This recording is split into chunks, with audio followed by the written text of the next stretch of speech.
गोपालक ने गौ से दूध पाया। उसे वो अपने मित्र को सौंपकर चला गया। मित्र ने उस दूध में नींबू निचोड़ा, दूध से दही बनाया, फिर उसे मथ के उसमें से मक्खन निकाला। गोपालक जब लौटा तो उसने देखा दूध मक्खन बन चुका था और उसका वो मित्र उस पर अपना अधिकार जमा चुका था। क्या ये सही है? नहीं। सोचिए, यदि दूध ना होता तो माखन कैसे बनता? जिनकी करुणा और ज्ञान दूध के समान है सभी के लिए, उस मुनि बुद्ध ने कभी भी किसी वस्तु पर अपना अधिकार नहीं जमाया, बल्कि प्रेम और विश्वास से सब कुछ दिया मित्र को। पर मित्र ने चोरी की। गोपाल पालक हैं बुद्ध, और मित्र ये भिक्षुक देवदत्त। बुद्ध ने परम सत्य का गौरस निकाला और देवदत्त ने उसका माखन बनाकर उस पर अपना आधिपत्य जताया। हम आज अभी गौतम बुद्ध की शरण में जा रहे हैं। आप भूलकर अपने मार्ग से भटक चुके थे। करुणावश हम आपको सही मार्ग दिखाने आए थे। मैंने और भिक्षु सरिपत्ता ने जब ये अनर्थ होते देखा तो मन ही मन निश्चय किया कि हम आपका मन बदलकर आपको वापस ले जाएंगे। बुद्ध ने एक भी प्रश्न नहीं किया हमसे कि हम क्यों उनका संग छोड़ रहे हैं। उनके मन में हमारे प्रति कोई भी शंका नहीं उपजी, क्योंकि बोधिसत्व एक ही व्यक्ति है। शाक्य मुनि गौतम बुद्ध ने अपनी करुणा से ही संग बनाया। तब उनकी उंगली पकड़ के जन्म मरण के खेल से मुक्त होने निकले। इस शुद्ध संग का विभाजन उनकी आंखों के सामने हो, यह अत्यंत पीड़ा की बात है। यदि आप हमारे साथ लौटना चाहते हैं तो आपका स्वागत है। रुकिए भंते, हमें भी आपके साथ चलना है। बुद्ध के सिवाय दूसरा गुरु हमारा कैसे हो सकता है?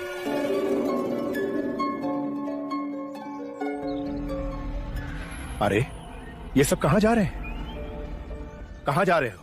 कहाँ जा रहे हो सब? हम बुद्ध की शरण में जा रहे हैं। उन्होंने हमारे आंखों की पट्टी खोली है, हमें सही मार्ग दिखाया है। हम जा रहे हैं। पाखंडी, धूर्त, देवदत्त के साथ इतना बड़ा विश्वासघात। और जो विश्वासघात भिक्षु देवदत्त ने गौतम के साथ किया।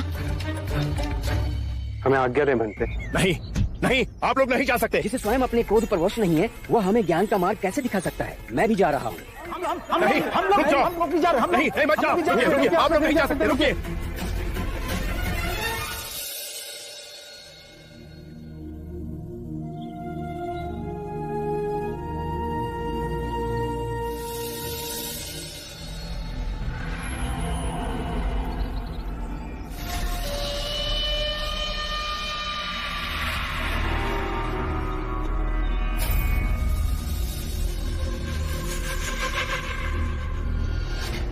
गुरुदेव, सारिपुत्रा और मोगलाना ने आपके साथ बहुत बड़ा छल किया है। आपकी अनुपस्थिति का लाभ उठाया, सारे भिक्षुओं को वापस बुद्ध के संग में ले गए। ये मेरा दुर्भाग्य है कि तू बुद्ध के शरण में गया पर अपना अंतर्मन न बदल पाया। तू कभी भी बुद्ध नहीं बन पाएगा। युगों युगों में एक ही बुद्ध होता है। बुद्ध के शरण में जाए।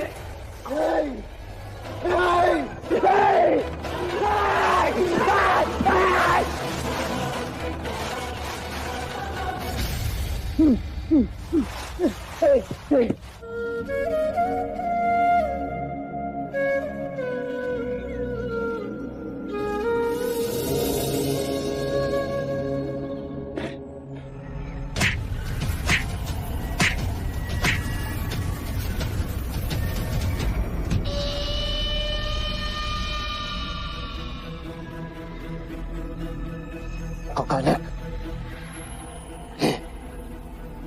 नहीं और मार मुझे, मार। मुझ जैसे सब कुछ जीत कर हारने वाले को दंड मिलना चाहिए। नहीं गुरुदेव, मार मुझे, मार मार, जोर से मार, इतनी जोर से कि मेरे शरीर से रक्त बहने लगे। हमें क्षमा करें, हमें बचा लें प्रभु। स्वयं आपके सिवाय कोई किसी को नहीं बचाता, कोई किसी को बचा भी नहीं सकता। किसी में क्षमता नहीं। इस मार्ग पर आप सबको स्वयं अकेले ही चलना होगा। हम चलेंगे बुद्ध। पहले जो रक्त मिला, इतना रक्त प्रतिशोध की अग्नि उतनी प्रकट होगी। हम घर का रास्ता भूल गए थे बुद्ध, अब हम अपने घर आ गए।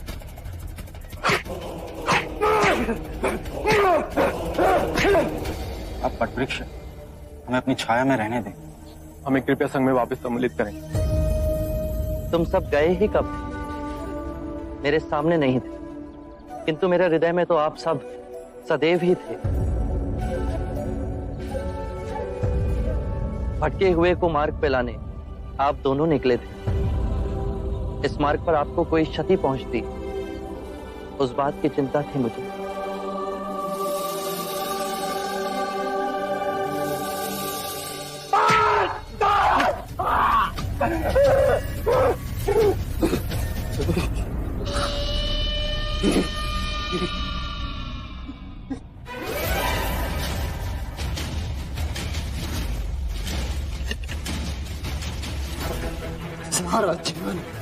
सारा जीवन बुद्ध ने मुझे हानि पहुंचाई है। ये सब कुछ समाप्त कर दिया। मेरा आश्रम, संग, सब कुछ तो मेरी अपनी माँ ने अपना दांत संस्कार मेरे हाथों से नहीं करवाया। सर्वनाश किया है बुद्ध तुमने, सर्वनाश सर्वनाश किया है।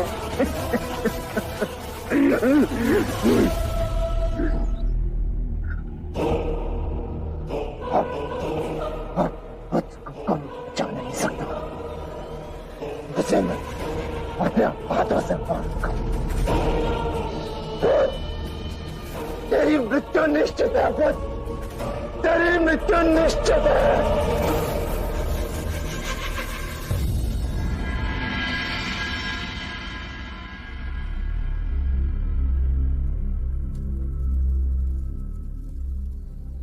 प्रेम का नाम मत लो, तुम्हारे मुंह से ये शब्द अच्छा नहीं लगता।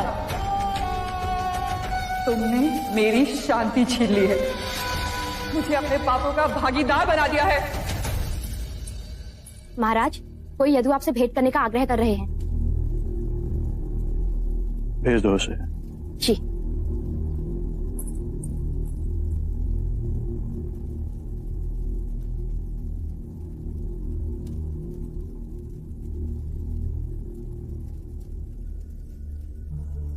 महाराज, देवी आम्रपाली जाते समय ये सौंप गई, कहा इसे महाराज अजात शत्रु को लौटा देना।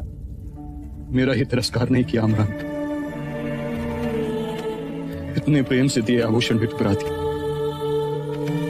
जाते हुए इसका अर्थ समझाओगे? कहाँ गई देवी आम्रपाली? आम्रपाली दीक्षा ले दीक्षुणी बन गई है। वैशाली वन में आपसे अंतिम भेंट के बाद उन्हें वैशाली के दरबार ले जाया गया। लगा सुनवाई तो एक बहाना है, उन्हें दंड निश्चित दिया जाएगा, पर बुद्ध की कृपा से उन्हें आदरपूर्ण निर्दोष घोषित कर दिया गया। देवी आम्रपाली के हृदय में इतना गहरा आघात लगा कि उन्होंने उसी क्षण सब कुछ त्याग कर बुद्ध की शरण में अपने आप को समर्पित कर दिया।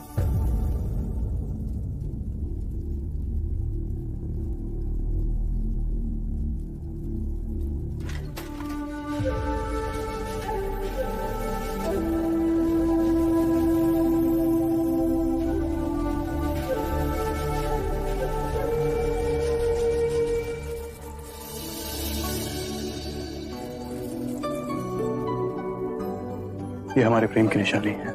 मैं इस उपहार को सदैव ही अपने पास रखूंगी।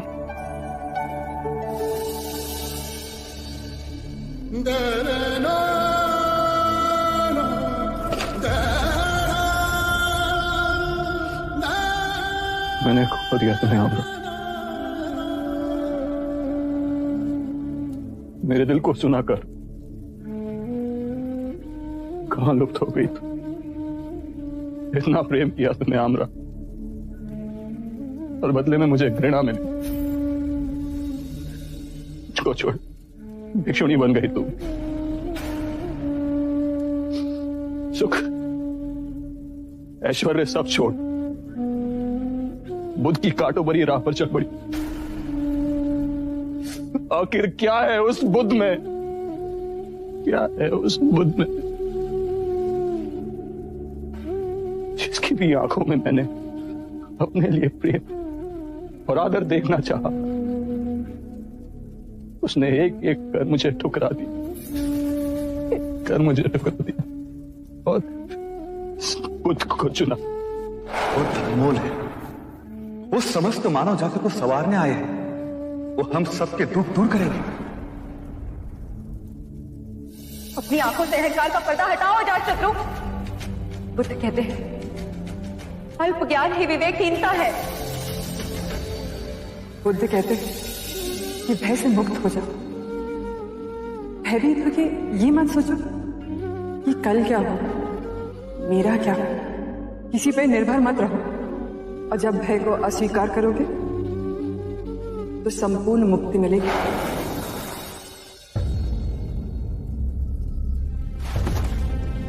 माता, पिता, प्रेमिका सब बुद्ध की शरण में गए।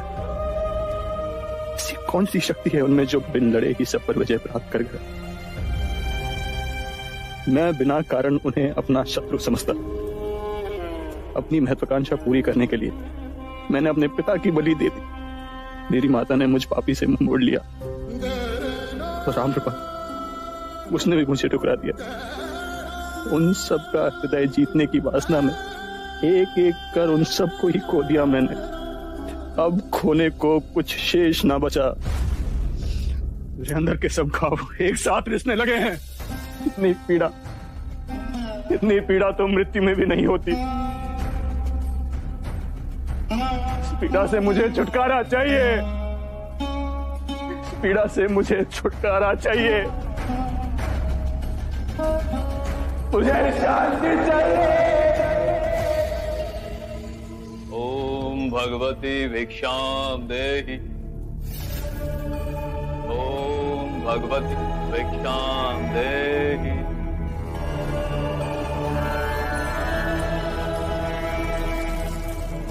हमें इतने की लालसा नहीं, कृपया आधा वापस लें।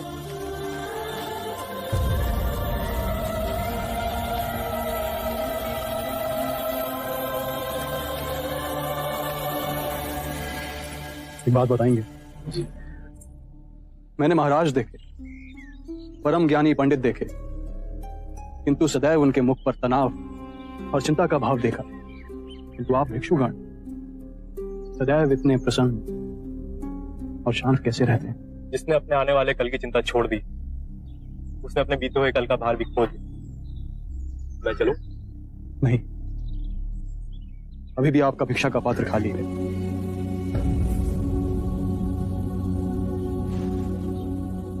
मेरी ओर से इसे भिक्षा में ले जाएं और स्वयं बुद्ध को दें।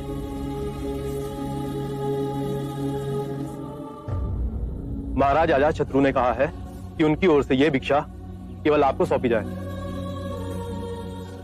मैं तो परम निर्धन हूं। इस भौतिक सत्ता से मुझे क्या काम?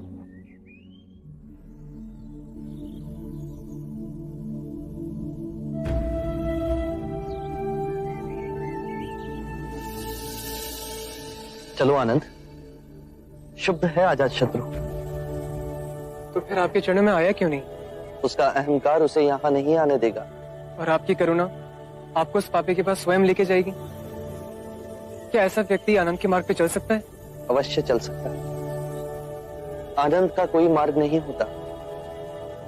आनंद स्वयं एक मार्ग है।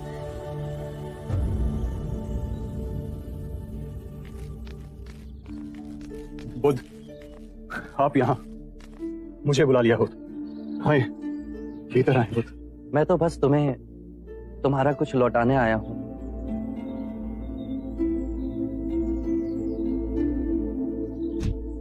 नहीं बुद्ध, मुझे ये नहीं चाहिए। इस मुकुट की वासना ने मुझसे कितने पाप कराए, ये मेरा अंतर्मन ही जानता है। मैंने कभी अपने मन की नहीं सुनी। जीवन भर मैं उसे निर्दयता से कुचलता आया, किंतु आज मेरे भीतर मेरे मन ने विद्रोह कर दिया। मुझे शांति चाहिए, अन्यथा मैं पागल हो जाऊंगा बुद्ध। शांति तुम्हारे अंतर में ही है, उसे बाहर मत खोजो। मैं क्या करूं? क्या करूं मैं? एक घायल श्वान की तरह अपने रिश्ते हुए घाव को चाटूं मैं? स्थिर हो जाओ। तुम राजा हो, यदि धर्म से राज्य करोगे तो अपने अंदर सुख और शांति का अथाह साम्राज्य पाओगे और वही उपहार अपनी प्रजा को दोगे। बुद्ध, मैं भीतर से खंडित हो रहा हूँ। मेरे तार तार छिन्न भिन्न हो रहे हैं। तुम्हें संगीत में रुचि है? हाँ हाँ बुद्ध, मैं वीणा बजाना जानता हूँ। तो एक बात समझाओ, यदि वीणा के तार ढीले हों तो क्या तुम उसे बजा सकोगे? नहीं बुद्ध, वो बेसुर ही बजेगी। सत्य कहा। और यदि उसके तार अत्यधिक कसे हुए हों तो? वीणा बजाने पर तार टूट जाएंगे। अर्थात तार वैसे कसे हों, ना तो वो अत्यधिक ढीले हों ना अत्यधिक कसे हुए। यदि तारों के बीच सामंजस्य हो तो ही संगीत उभरेगा, है ना? सत्य कहा आपने। अभी तुम्हारे तार कसे हुए हैं अजातशत्रु, चेष्टा करोगे तो वो टूट जाएंगे। स्थिर हो जाओ, शांत हो जाओ और वीणा के तारों की तरह ही अपने अंतर के तार को पहचानने से संगीत उभरेगा, अवश्य उभरेगा। सत्य कहा आपने, किंतु मैंने बहुत पाप किए। ग्लानि की पीड़ा से मुझे छुटकारा चाहिए। यदि ग्लानि तुम्हें दबोचे हुए है तो उसके कारण बिंदु तक पहुंचो। अजातशत्रु, जब आंखें खुली तभी सवेरा हो जाता है। स्वयं को सुरीला बनाओ। जब सुरीले हो जाओगे तो अपने अंदर धर्म का उदय पाओगे और उस धर्म से ब्राह्मण, मंत्रीगण, गृहपति सब कंपित होंगे, सब तरंगित होंगे। और जब वो धार्मिक हो जाएंगे तो सारी प्रजा धार्मिक हो जाएगी। सत्य कहा आपने बुद्ध। याद रहे, राजा बल से नहीं अपने हृदय से राज्य करता है। मैं आपकी कही हर बात का स्मरण करूंगा बुद्ध। मैं पापी, अपने पिता का संहार करने वाला, उस अंधकार मोड़ को छोड़ आपके सूर्य समान प्रकाश में धार्मिक बनूंगा। कृपया कर मुझे अपना अनुयायी बनाए। ही सही। कुपात्र तुम नहीं। यदि पूरे ब्रह्मांड में तुम उस व्यक्ति को खोजोगे जो तुमसे नहीं तुम्हारे प्रेम से प्रेम करता हो, तो संपूर्ण ब्रह्मांड में तुम पाओगे केवल तुम ही ऐसे व्यक्ति हो जो अपने प्रेम और क्षमा के योग्य हो। ये बात सदैव याद रखो।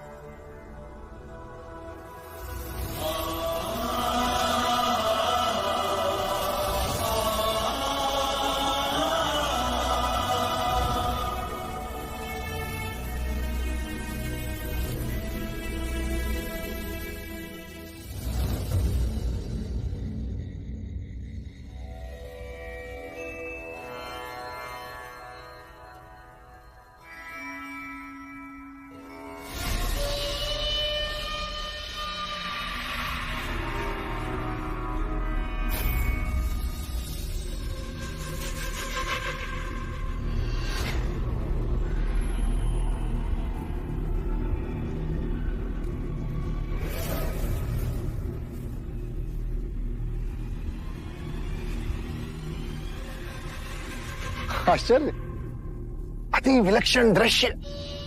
जो अजातशत्रु सदैव रंग भवन में रहा करता था, वो आज ध्यान में बैठा। अद्भुत। ध्यान से मैं अभी बहुत दूर हूं। मन को शांत करने का प्रयास कर रहा हूं। तो शांति मिली? मिलेगी कैसे, जब शांति को भंग करने वाला अब तक जीवित है?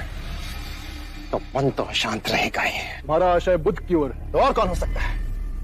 इस बार मैंने ऐसा बेजोड़ उपाय निकाला है, तुम मुझे अपनी सेना दे दो, फिर देखो क्या करोगे तुम। इस बार केवल बुद्ध नहीं, अभी तो उसका समूचा संग समाप्त कर दिया जाएगा। तुम्हारी सेना के सामने वो। मेरी सेना तुम्हें कभी नहीं मिलेगी देवदत्त। और एक बात ध्यान रहे, तुमने या किसी और ने बुद्ध को या उनके संग को कोई भी क्षति पहुंचाने की कोशिश की तो वो मेरा शत्रु बनेगा। अब समझो, भोगी जोगी का वेश पहन रहा है। हाँ, तुम्हारे इस परिवर्तन के पीछे भी बुद्ध की ही चालाकी है। चालाक तो तुम रहे देवदत्त।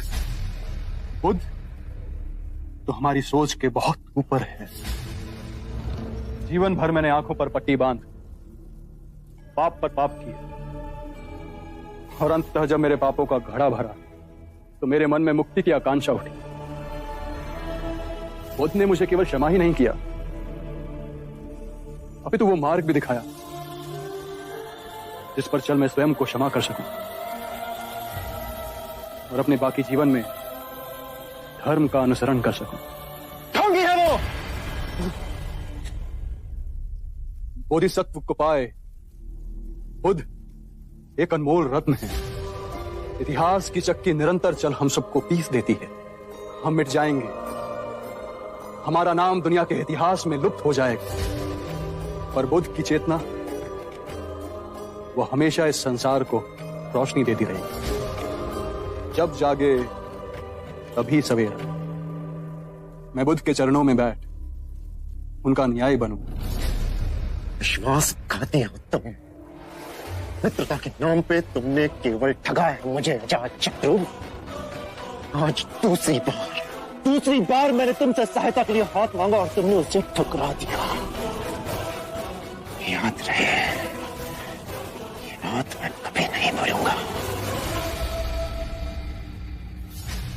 और जिस बुद्ध की सराहना तुम कर रहे हो ना अजातशत्रु, याद रखना एक दिन वही बुद्ध तुम्हारे हाथ में कटोरा थमा के तुमसे भीख मंगवाएगा। मैं भिखारी बनने को भी तैयार हूं देवदत्त। ठीक है, यही ठीक है फिर। बनो तुम भिखारी। याद रहे, देवदत्त नाम है मेरा। देवदत्त।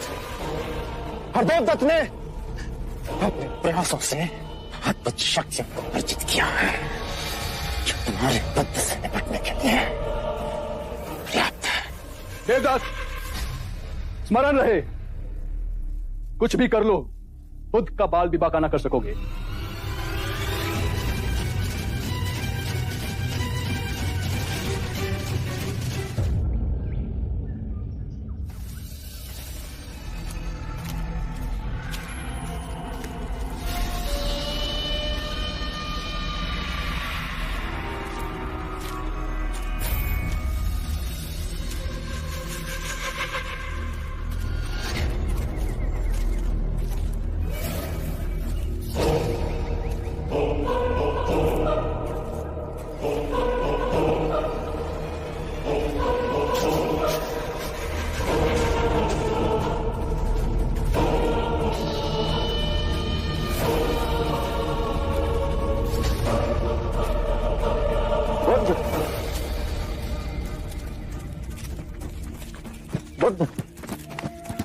प्रणाम बुद्ध। इतनी ठंड में आप बिना गर्म वस्त्र के? ना गर्मी मुझे तपाती है, ना ही सर्दी मुझे कपाती। अद्भुत है आप। हम आश्रम गए थे, पता चला कि आप भिक्षा के लिए निकल गए। आप हम पर कृपा करें, घर पर भोजन ग्रहण करें। आभार आपका। आभार तो आपका है गुरुदेव। आइए।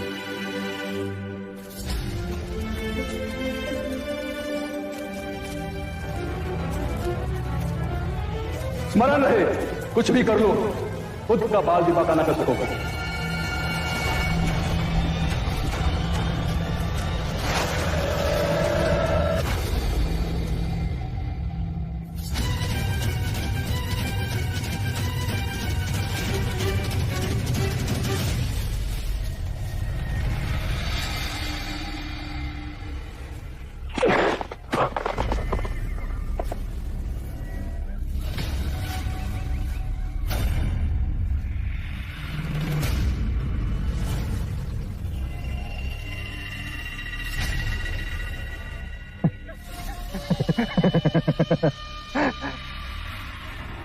तुम्हारी मृत्यु का दिन तो निश्चित है सिद्धार्थ।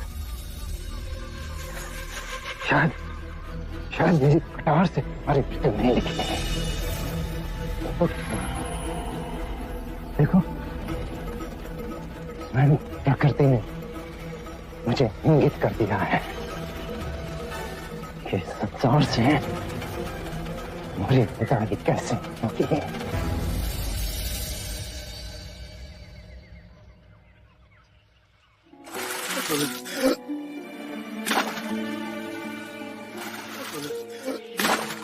इतनी ठंड में ये व्यक्ति पानी पे डुबकियां क्यों लगा रहा है? ये ब्राह्मण प्रातः स्नान करने को गए, तो जैसे स्नान करके बाहर निकले तो मेंढक पैर के नीचे आ, तो उन्होंने सोचा मैं अशुद्ध हो गया, महापाप हो गया, तो उन्होंने फिर उस पाप को धोने के लिए 108 बार डुबकी लगाने का संकल्प किया।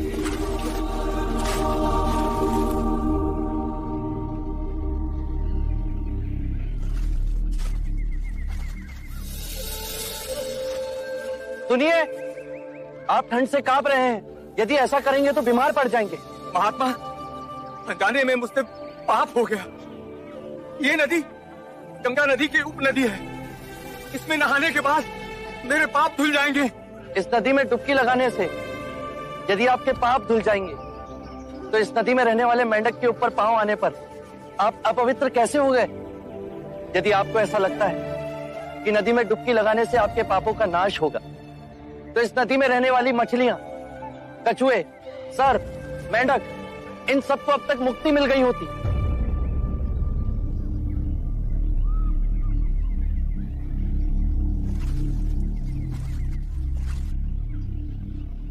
बात तो सत्य कह रहे हैं महानुभाव। नदी में डुबकी लगाने से पापों का नाश नहीं होता। अपने पापों का नाश करने के लिए विवेक जगाना आवश्यक है। इतनी साधारण बात को समझाने वाला कोई असाधारण ही हो सकता है। महात्मन, कब से बनाए हुए रास्ते पर अंधे पशु की तरह चल रहे थे, आपने हमारी आंखें खोल दी।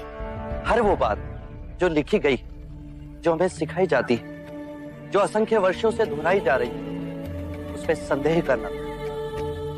अपो दीपो भव, अपना दीपक स्वयं बनो।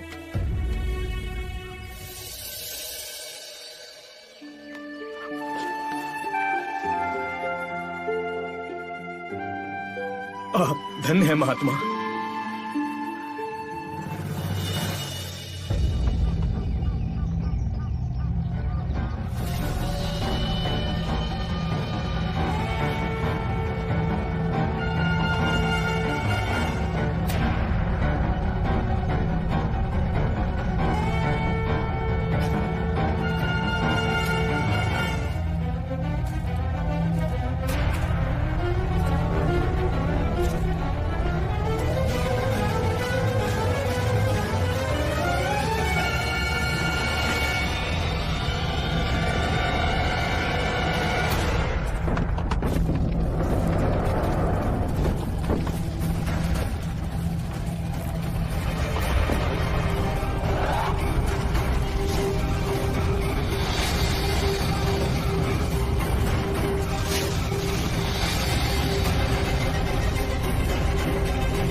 ये मेरा अक्षय है। इसे मैंने बचाया है। ये पक्षी मेरा है।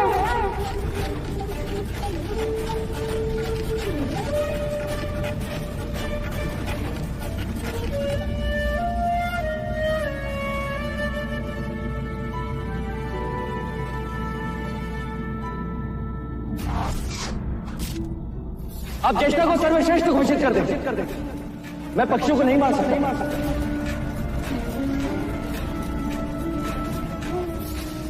यशोधरा, ये तुम्हारे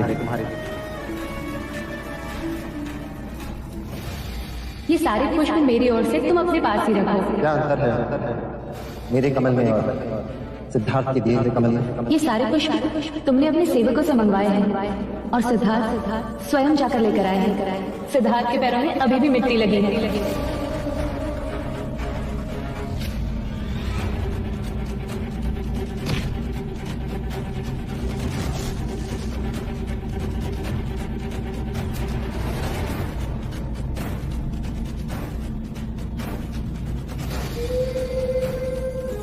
तो आप मेरे ये संशोधन स्वीकार नहीं करें? मां, तेरे देव ने अपना स्वयं का संग खड़ा किया। उसने सब कुछ त्याग दिया। इतनी यातना सही, इतनी तपस्या की, तब कहीं जाके सिद्धार्थ बुद्ध बना। युगों में एक ही बुद्ध होता है।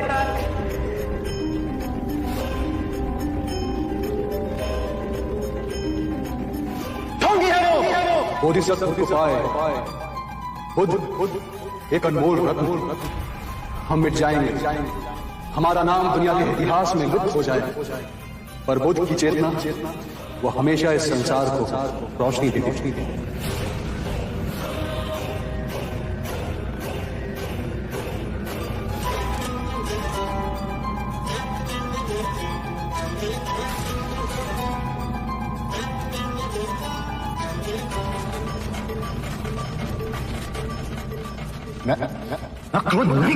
क्रोध करना अपनी हथेली पर गर्म कोयले को रखने के समान है, जो हम किसी दूसरे पर फेंकना चाहते हैं, पर इस क्रिया में हम स्वयं को ही हानि पहुंचा रहे हैं।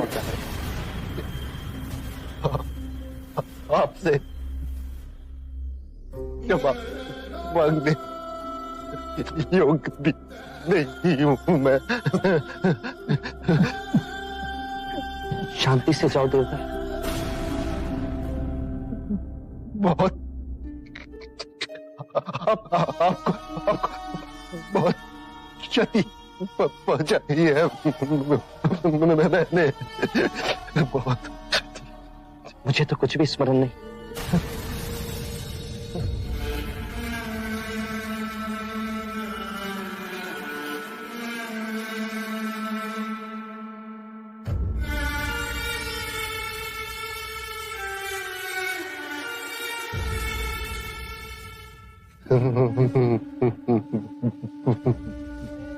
बुद्धं शरणं गच्छामि। बुद्ध, धर्म और संघ हर मनुष्य के अंतर में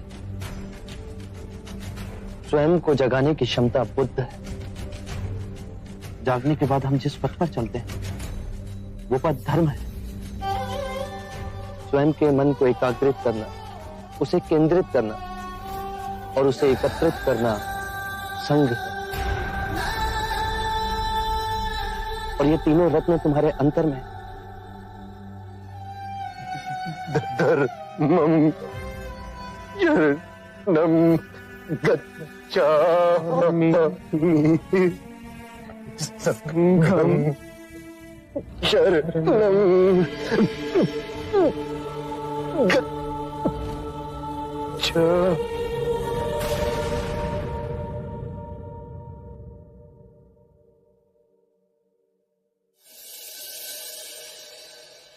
आरंभ हो गई निर्वाण प्रथा, सुनो सुनो ये बुद्ध कथा।